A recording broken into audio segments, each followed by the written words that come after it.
বাংলার নাট্যাঙ্গনে আবারও আলোচনায় জনপ্রিয় নাট্যকার মাসুম রেজা। তার লেখা এবং পরিচালনায় মঞ্চে উঠেছে দেশ নাটকের ২৩তম প্রযোজনা জলবাসর। মহিলা সমিতি মঞ্চের নীলিমা ইব্রাহিম হলে নাটকটি মঞ্চায়ন হয়। জীবন, প্রকৃতি আর মানুষের অনুভবে পড়া এই নাটকের এবারের ছিল ১০ম মঞ্চায়ন, আর দর্শকদের আগ্রহ ছিল এক অনন্য উচ্ছ্বাসের।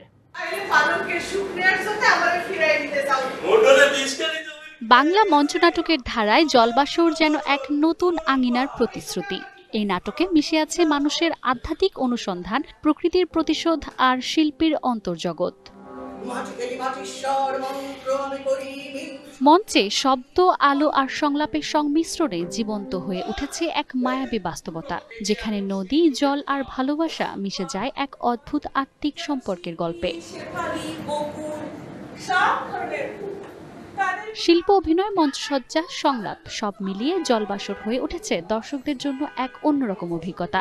বাংলা নাটকের বর্তমান প্রবাহে এমন একটি প্রযোজনা সত্যি আশাব্যঞ্জক সংযোজন। সবার পারফরমেন্স অনেক ভালো লেগেছে। It was extraordinary. Whole theatre experience was great as well. প্রকৃতিকে ধ্বংস করছি আমরা, যারা ধ্বংস করছি আমরা আসলে আমাদের নিজেদেরকেই হত্যা করছি। অনেক স্পিরিচুয়াল, অনেক কানেকশনস ছিল, ভালো লেগেছে।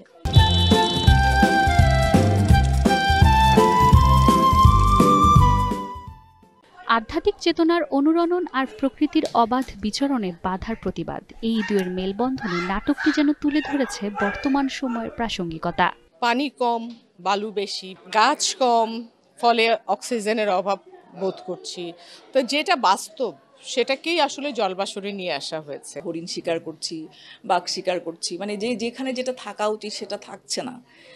প্রকৃতির ভারসাম্য কিন্তু নষ্ট হচ্ছে। এটা কিন্তু ভবিষ্যতে গিয়ে এইটা সাফার কিন্তু আমাদের করতে হবে। এই চরিত্রটা করতে আমার অসম্ভব ভাল লাগে আর কি, এবং ঠিক আমার বিশ্বাসের সঙ্গে মিল আছে।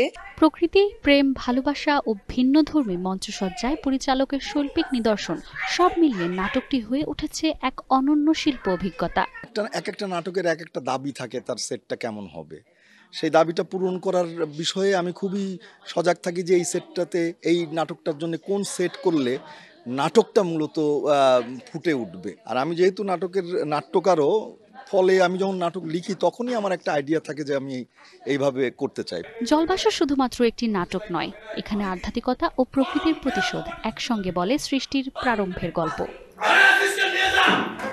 Manjuma Afroz, Nilima, DBC news, Dhaka.